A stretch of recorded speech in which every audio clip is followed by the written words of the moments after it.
Welcome है guys आप सबका आज की इस वीडियो में। और सबसे पहले हम ऑस्टिन थ्योरी से वीडियो की शुरुआत करते हैं, जिनकी जो गाड़ी है लगता है भाई वो दोबारा से ट्रैक पर आ चुकी है।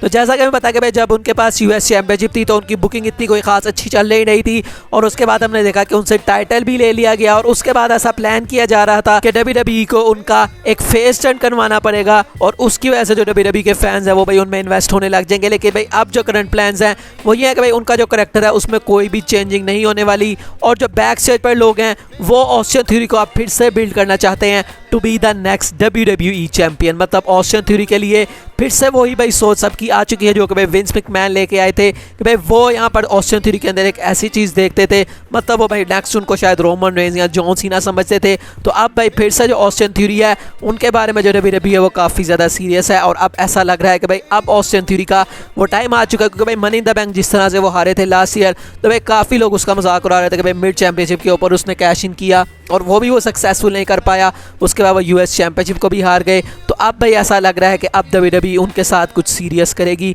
और बहुत जल्द में ऑस्टिन थ्योरी चैंपियन बनते हुए दिखाई दे सकते हैं। अगली स्टोरी जॉन सीना से जुड़ी है।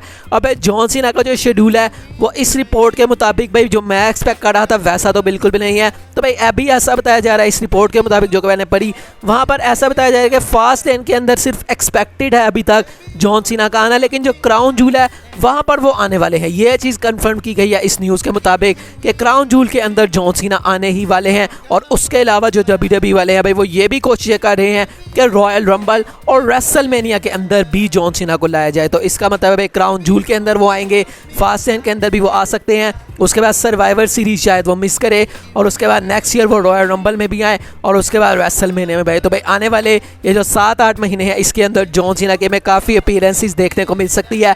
WWE इसकी पूरी कोशिशों में लगी हुई है। अगली स्टोरी की तरफ बढ़ते हैं, और भाई ये काफ़ी एक अनफॉर्चुनेट सी चीज़ है। तो भाई LA टाइम्स ने ये चीज़ रिपोर्ट की है जो कि भाई आप इस वक्त अपनी स्क्रीन पर देख सकते हैं कि जो विंस मैकमैन है भाई वो कुछ क्रिमिनल और सिविल लायबिलिटीज़ पे जो है उसको फेस कर सकते हैं, और इसकी वजह से उनको ये भी एक नुकसान होगा कि भाई वो किसी भी कंपनी के अंदर एज एन ऑफिसर और director of a public company वो सर्व नहीं कर सकते। तो भाई हमें पता है कि पास में जो विंस मैकमैन है उन्होंने कितने ज़्यादा कांड किए थे। तो अब भाई ऐसा लग रहा है कि शायद भाई उनको कुछ इस तरह की चीज़ हो सकती है जिसकी वजह से वो भाई कंपनी को लीड नहीं कर सकते, मतलब डायरेक्टर नहीं बन सकते या ऑफिसर नहीं बन सकते। तो लेट्स सी भाई आगे विंस मैकमैन के साथ क्या होता है। हम बढ़ते हैं अपनी अगली स्टोरी की तरफ, और जैसा कि हम सबको पता है कि टोनी खान ने CM पंक को निकाल दिया था AEW से। लेकिन भाई ये एक ऐसी चीज़ थी जो कि भाई हम यूजुअली देखते नहीं है टीवी के ऊपर। मतलब अगर कोई बंदा भाई किसी कंपनी को छोड़ के जाता है, WWE से फायर किया जाता है या भाई AEW से भी फायर किया जाता है, तो भाई वो चीज़ हमें टीवी के ऊपर बताई नहीं जाती, बल्कि भाई अंदर अंदर ही इस चीज़ को जो है वो कर दिया जाता है और भाई उसको फायर कर दिया जाता है। क्योंकि भाई फायरिंग एक ऐसी चीज़ है कि उससे जो कंपनी की रेपुटेशन है वो काफ़ी ज़्यादा इफेक्ट होती है। तो भाई ये चीज़ है WWE वाले या AEW वाले भाई कोई भी कंपनी हो भाई वो बैक पे ही कर लेती है, और ये चीज़ हमें एक्चुअल में कभी पता नहीं लगी। लेकिन भाई टोनी खान ने CM पंक के केस में ऐसा नहीं किया, बल्कि उन्होंने चिकागो के क्राउड में, मतलब चिकागो भाई जो कि CM पंक का होम टाउन है, वहाँ पर से जो हो रहा था तो भाई वहाँ पर आकर उन्होंने अनाउंस किया कि उन्होंने CM पंक को निकाल दिया है। तो भाई ये एक काफ़ी अनयूजुअल चीज़ थी। तो भाई टोनी खान से इसके बारे में सबसे पहले तो पूछा जाता है कि भाई तुमने ये चीज़ क्यों की, और भाई तुमने ये चीज़ आके रिंग में क्यों नहीं बताई, बल्कि तुमने बैक स्टेज से क्यों ये चीज़ बताई।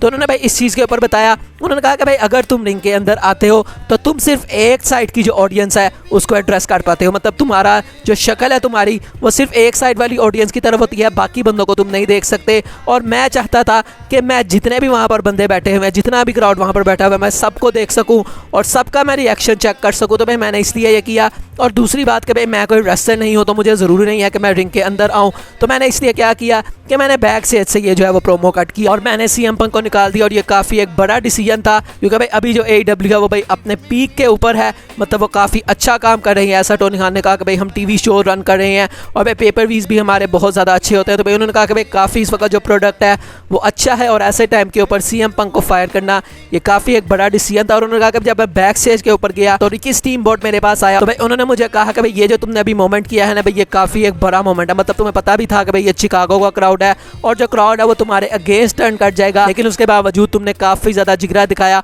और तुमने ये फैसला लिया। तो भाई ये थी पूरी बैक स्टोरी CM पंक को फायर करने के मुतल्लिक। तो भाई इस बात पर अप्रिशिएट करना चाहिए टोनी खान को कि भाई उन्होंने अपनी कंपनी के बारे में नहीं सोचा और CM पंक की जो भी सिचुएशन थी उसको टीवी पर आकर एड्रेस किया। अगली स्टोरी की तरफ बढ़ते हैं, और भाई नेक्स्ट मंडे नाइट रॉ के ऊपर ये मैच ऑफिशियल हो चुका है। Kevin Owens and Sami Zayn versus Damian Priest and Finn Balor for the undisputed WWE tag team championship. तो अब भाई पता नहीं है कब तक अनडिस्प्यूटेड टैग टीम्स ही रहने वाली हैं और कब WWE new tag team design लेके आ रहेगी टाइटल्स के। तो भाई लेट्स सी भाई क्या होता है। अगली स्टोरी की तरफ बढ़ते हैं और भाई इस वीक की जो मंडे नाइट रॉ है उसने भाई हिस्ट्री की लोवेस्ट व्यूवरशिप ली है।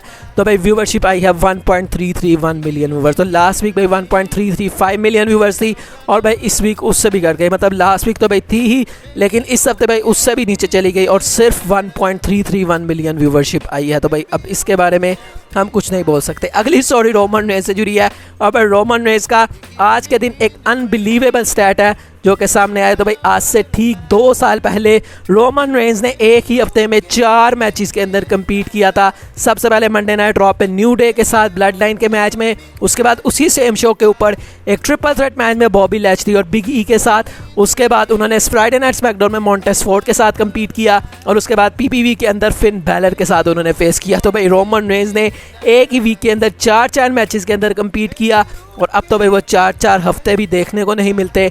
तो भाई ये एक काफ़ी ह्यूज स्टैट है जो कि रोमन रेंज का पता लगा है। अगली स्टोरी की तरफ बढ़ते हैं और भाई ऑस्टिन थ्योरी की ये पिक्चर आप देख सकते हैं जो कि भाई उन्होंने अपने बचपन की लगाई हुई है। तो भाई इसमें कुछ खास नहीं था लेकिन भाई ये रेसलमेनिया 27 से, मतलब रेसलमेनिया 27 में वो एज अ फैन आए थे और अब वो WWE के अंदर compete कर रहे हैं और अब उनका फ्यूचर भी काफ़ी ब्राइट नज़र आ रहा है। जैसा कि मैंने अभी वीडियो में बताया कि वो WWE चैंपियन भी बन सकते हैं। अगली स्टोरी की तरफ बढ़ते हैं और भाई विंस मैकमैन की एक विश है जो कि कर्ट एंगल ने रिसेंटली बताई। तो भाई विंस मैकमैन की क्या विश है? तो विंस मैकमैन की ये विश है कि भाई उनकी जो एज है वो 120 साल तक जाए और वो उस उम्र में भी जाके WWE के लिए काम करे। तो भाई इससे हमें पता लगता है कि भाई कितना डेडिकेटेड है विंस मैकमैन के, भाई वो WWE को कितना अपने दिल के करीब समझते हैं कि 120 साल की एज में भी वो WWE के लिए काम करना चाहते। अब भाई पता नहीं कि वो अभी भी काम कर पाते हैं नहीं, जो कि मैंने अभी आपको वीडियो में बताया कि भाई उनके साथ कुछ पंगे चल रहे हैं। तो देखते हैं बराबर विंस मैकमैन के साथ क्या होता है। अगली स्टोरी की तरफ बढ़ते हैं और भाई कोफी किंगस्टन वर्सेस आइवार का मैच, सब इसके बारे में तारीफ कर रहे हैं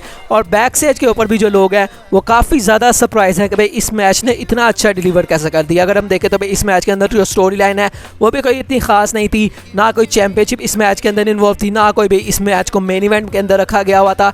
तो भाई कुछ भी नहीं था, रैंडम सा एक मैच था। लेकिन जिस तरह से आइवार और कोफी किंगस्टन ने परफॉर्मेंस दी उस मैच के अंदर तो भाई सब लोग काफ़ी ज़्यादा इंप्रेस हुए और कहीं ना कहीं कोफी किंगस्टन ने ये अलार्म दिया है कि भाई मैं वही बंदा हूँ जो कि एक टाइम के ऊपर WWE चैंपियन था।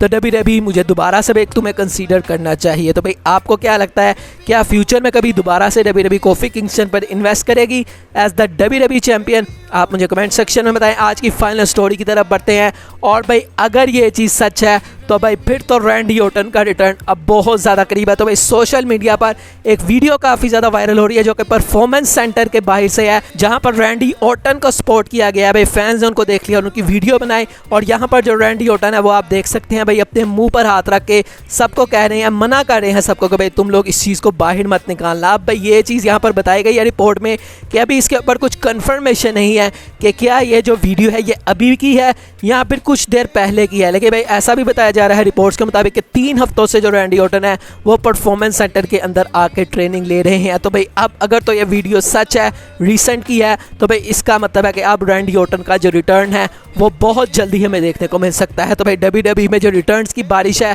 लगता है भाई उस बारिश के अंदर रैंडी ऑर्टन भी आने वाले हैं। जॉन सीना आए, द रॉक आए, बटिस्टा के रूमर्स भी सुन रहे हैं, अब रैंडी ऑर्टन के भी रूमर। तो भाई ये पूरी वो 2005-06 वाली WWE भाई याद आ गई जब भाई ये सारे बंदे आते थे, मतलब द रॉक नहीं थे तब, लेकिन उसके बाद भाई जब वो आए थे जॉन सीना के साथ उनकी फ्यूड हुई थी, तो भाई वो वाला WWE का जो टाइम है वो याद आ गया है। तो भाई अब देखते हैं कब द वाइपर रैंडी ऑर्टन अपना रिटर्न करते हैं। बाकी आज की वीडियो यही तक थी, अच्छी लगी हो तो लाइक कीजिएगा, चैनल को सब्सक्राइब कीजिएगा। मिलेंगे नेक्स्ट वीडियो में, तब तक के लिए अल्लाह हाफिज़।